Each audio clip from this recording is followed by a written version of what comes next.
Olá pessoal, tudo bem com vocês?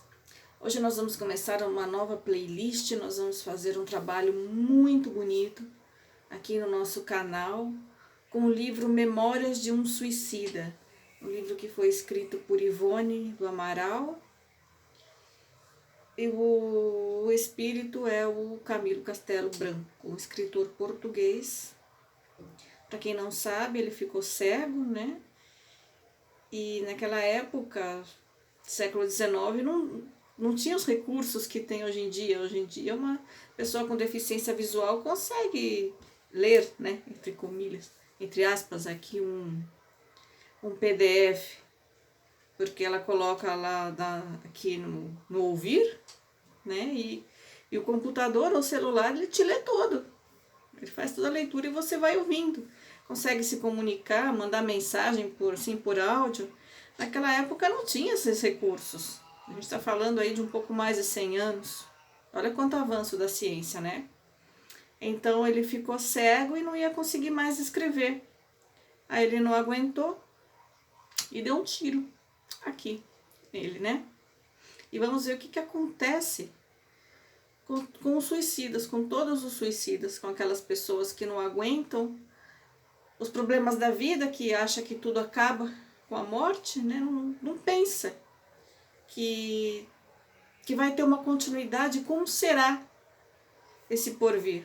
O que será que vai acontecer com aqueles que deixam o corpo nessa situação?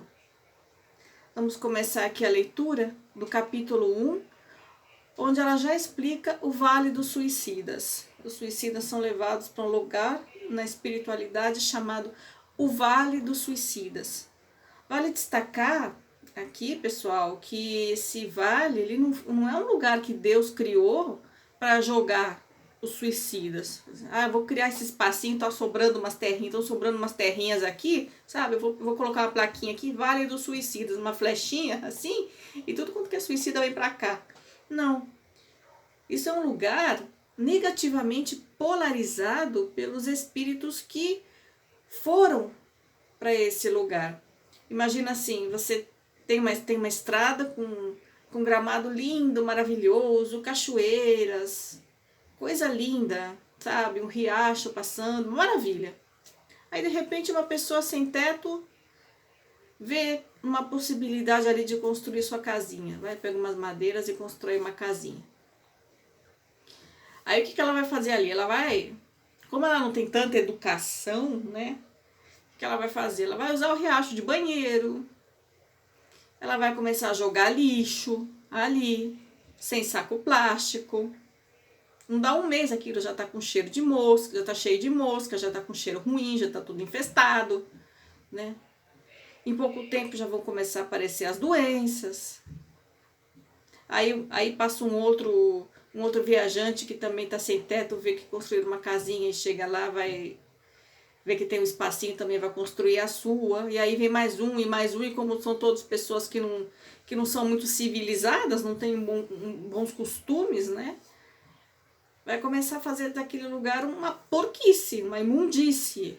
E vão começar a brigar entre si, porque o que chegou primeiro vai achar que é o dono do pedaço, então vai começar a achar que é o chefe, vão começar a armar as guerrilhas ali entre eles, né? Porque um vai querer mandar, os outros têm que obedecer, o que chegou primeiro acha que é o poderoso chefão. E aí o ambiente ficou, tá? Mas não é que foi criado para os suicidas, é um ambiente que negativamente foi polarizado pelos espíritos que foram para lá. Bom, vamos começar aqui na descrição. Então, capítulo 1, o Vale dos Suicidas. Precisamente no mês de janeiro do ano da graça de 1891, fora eu surpreendido com meu aprisionamento em região do mundo invisível, cujo desolador panorama era composto por vales profundos, a que as sombras presidiam. Quem está falando isso já é o próprio Camilo, tá? Ele já está no Vale dos Suicidas. Gargantas sinuosas e cavernas sinistras, no interior das quais uivavam quais maltas de demônios enfurecidos, espíritos que foram homens, dementados pela intensidade e estranheza, verdadeiramente inconcebíveis dos sofrimentos que os martirizavam. Ou seja, aquela pessoa tira a própria vida achando que vai se livrar de um sofrimento e cai num sofrimento ainda maior, né? Porque a tua consciência, ela é eterna. O que vai desaparecer é o teu corpo físico, mas a sua consciência não. Se você estava cheio de problema aqui, você vai continuar cheio de problema do outro lado. Não muda só porque você trocou de dimensão da terceira para a quarta. Nessa paragem aflitiva, a vista torturada do Grigueta não distinguiria sequer o doce vulto de um arvoredo que testemunhasse suas horas de desesperação. Tampouco paisagens confortativas que pudessem distraí-lo da contemplação cansativa dessas gargantas, onde não penetrava outra forma de vida que não a traduzida pelo supremo horror. Gente, não tinha uma árvore para te dar uma sombrinha. Nada, nenhum consolo. O solo coberto de matéria enegrecida, que é a matéria mental das pessoas, tá? E fétida, cheirava mal.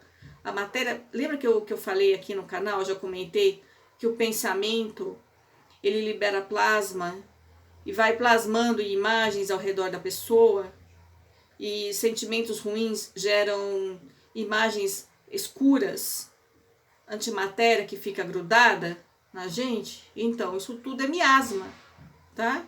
Matéria preta e mal cheirosa é miasma. Isso tudo cobria o solo do lugar, não era um solo fértil, fofinho, onde você pode plantar, onde você pode andar descalço, com uma relva maravilhosa, não. Era um solo coberto de miasma. Lembrando a fuligem, é uma matéria que parece a fuligem.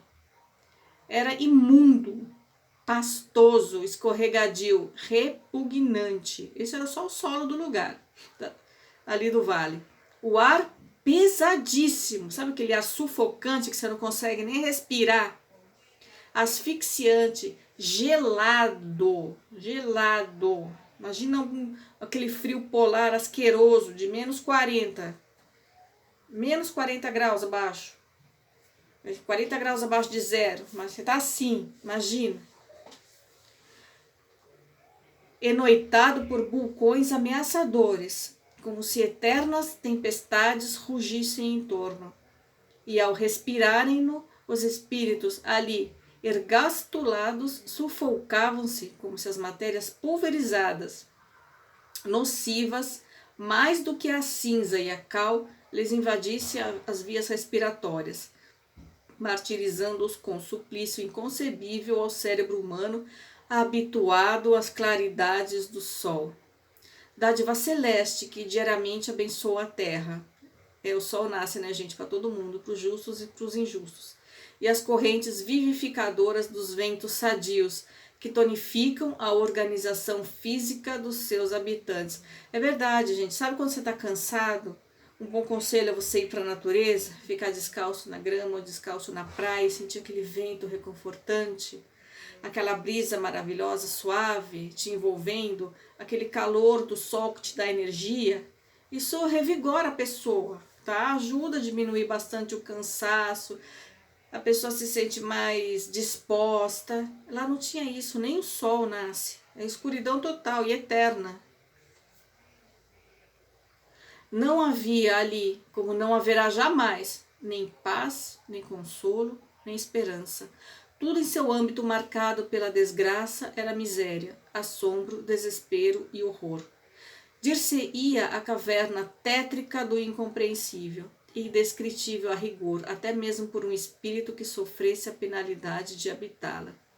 O Vale dos Leprosos, lugar repulsivo da antiga Jerusalém, de tantas emocionantes tradições, e que no orbe terráqueo evocava o último grau da abjeção e do sofrimento humano, seria consolador estágio de repouso, comparado ao local que tento descrever. Imagina só, gente, o Vale dos Leprosos era um asco na época de Jesus. Era o lixo. Ali eram jogadas as pessoas que tinham lepras e ficavam ali esquecidas. Era um mau cheiro, era uma podridão e ainda era melhor que o Vale dos Suicidas. Os de sexo diferente aqui, pelo menos ali existiria solidariedade entre os renegados, ou seja, os leprosos se ajudavam mutuamente, coisa que não acontece no Vale dos Suicidas. É cada um por si e nem Deus por todos, né? Porque eles nem acreditam em Deus. Então lá era salve-se quem puder. Os de sexo diferente chegavam mesmo a se amar. Adotavam-se em boas amizades, irmanando-se no seio da dor para suavizá-la. Criavam a sua sociedade, divertiam-se, prestavam-se favores, dormiam e sonhavam que eram felizes. Isso tudo no Vale dos Leprosos, tá? Que lá existia até namoro entre as pessoas, união amorosa, um ajudava o outro, eles eram amigos, e no Vale dos Suicidas nada disso.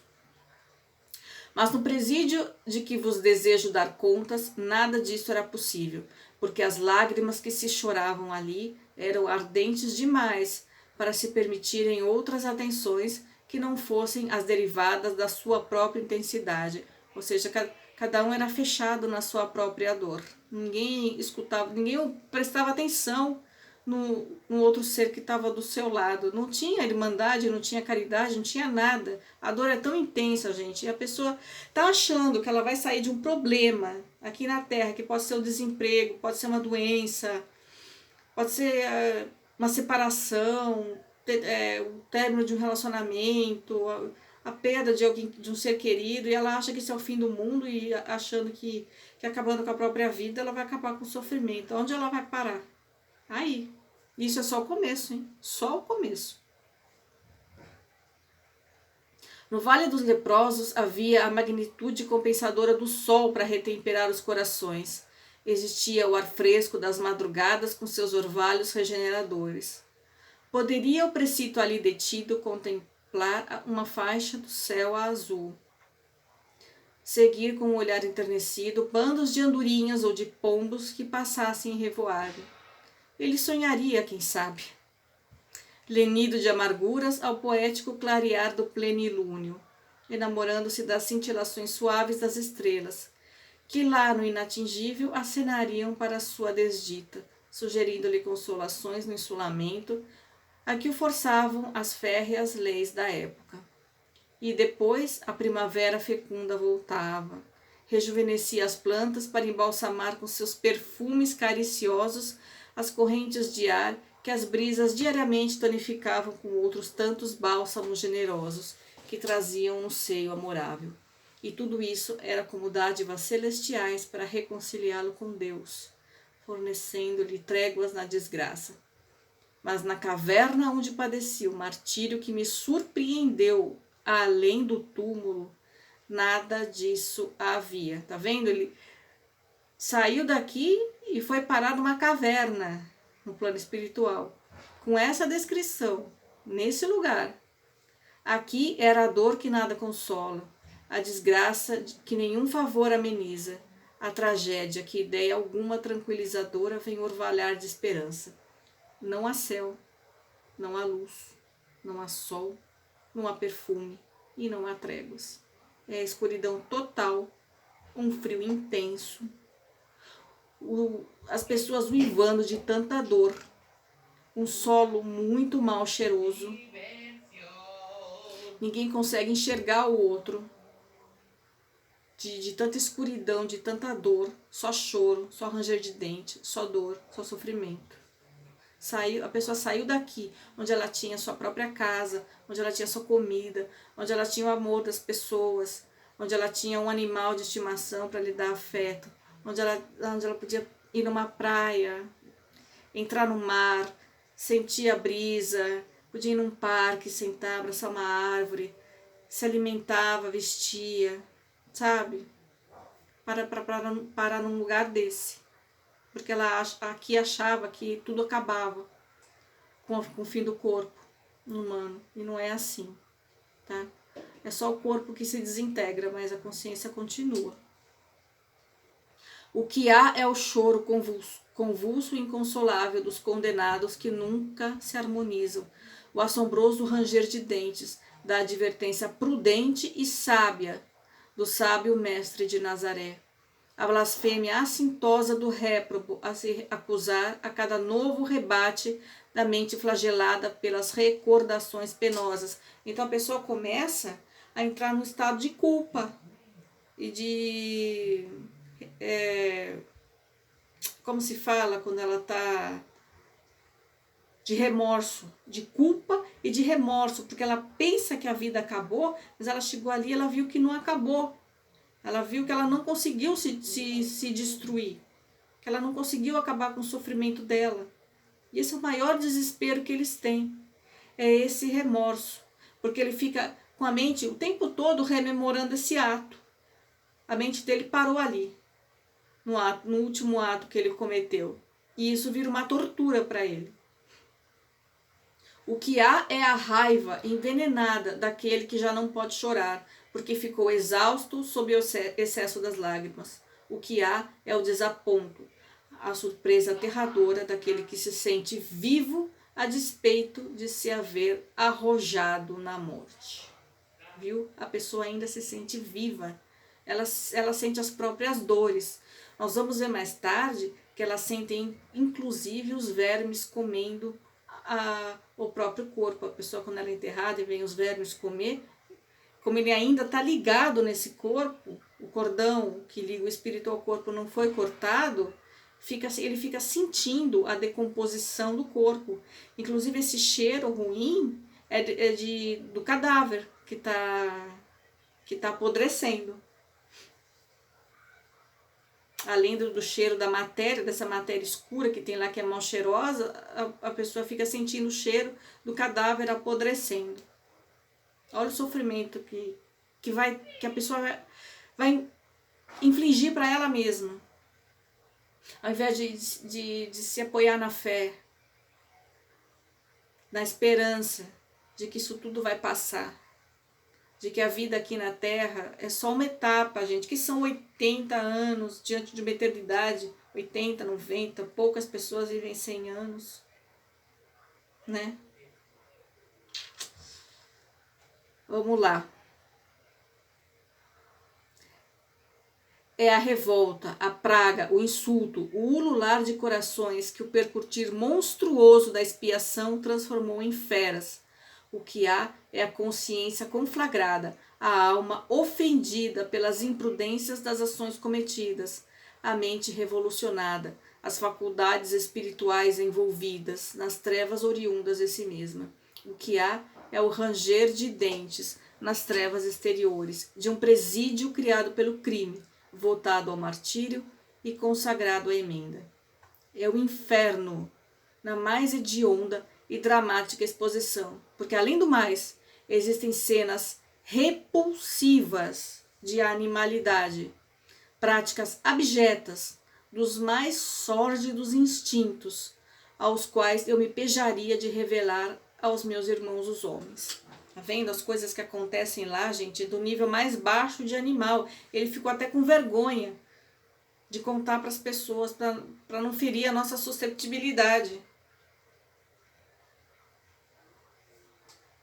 Quem ali temporariamente estaciona, como eu estacionei, são grandes vultos do crime. É a escória do mundo espiritual. Falanges de suicidas que periodicamente para seus canais afluem, levadas pelo turbilhão das desgraças em que se enredaram, a se despojarem das forças vitais que se encontram, geralmente intactas, revestindo-lhes os envoltórios físicos espirituais, por sequências sacrílegas do suicídio e provindas preferentemente de Portugal, da Espanha e do Brasil, e de colônias portuguesas da África, infelizes carentes do auxílio confortativo da prece.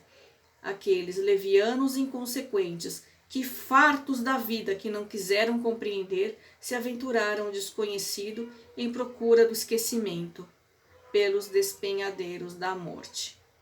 Então eles ainda, lembra, procura aqui no canal, quando eu comecei a falar sobre os matadouros, tá aqui no canal que eu expliquei sobre o ectoplasma, a energia vital que todo ser humano tem, todos os animais também, tudo que é vivo tem, até as plantas também tem, tá? E quando a pessoa parte, parte de uma morte natural, ela tem muito pouquinho já, com resquícios de energia vital. E se ela foi uma boa pessoa, os espíritos protetores vêm e retiram imediatamente esse ectoplasma, devolvem para a natureza para não ser vítima de vampirismo. Mas os que cometem suicídio, ele está cheio dessa energia vital. Cheio. Uma pessoa que comete suicídio aos 20 anos e teria que viver 80, ela tem 60 anos de energia vital. E ela vai ficar nesse vale, gastando essa energia vital por 60 anos. Por 60. Padecendo tudo isso daí que eu acabei de ler. Isso foi só o começo. De repente termina um relacionamento. Eu já ouvi falar gente que comete suicídio porque tirou nota baixa na prova e ficou com medo dos pais castigarem. Para não falar para os pais, preferiu acabar com a própria vida. Adolescentes, 14, 15 anos, imagina. Olha quantos anos de sofrimento que esses jovens vão ter. Né? Porque acha que acabou com a morte, acabou com a morte do corpo. Pelo paradigma materialista da sociedade, pela falta de religião, né? Que deveria colocar uma fé, uma esperança no coração dele, e pelo entendimento errado da vida.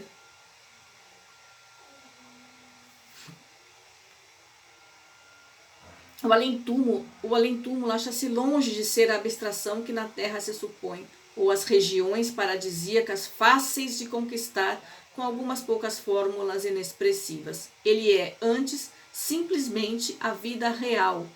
E o que encontramos ao penetrar suas regiões é vida. Vida, gente. Vida. Com outra matéria, tá?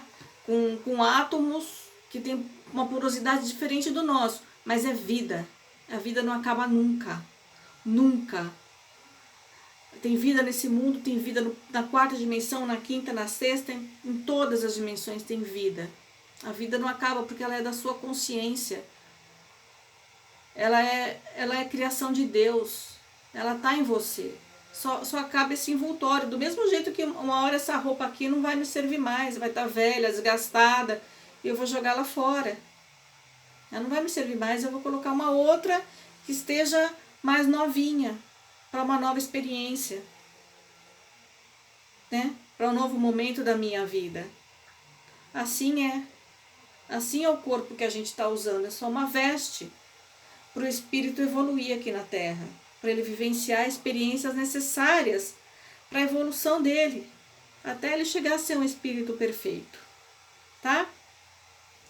Hoje nós vamos ficar por aqui, pessoal, senão o vídeo vai ficar muito longo. Eu vou fazer muitos vídeos, essa playlist vai ser gigantesca e nós vamos fazer vídeos de menos de meia hora, tá bom?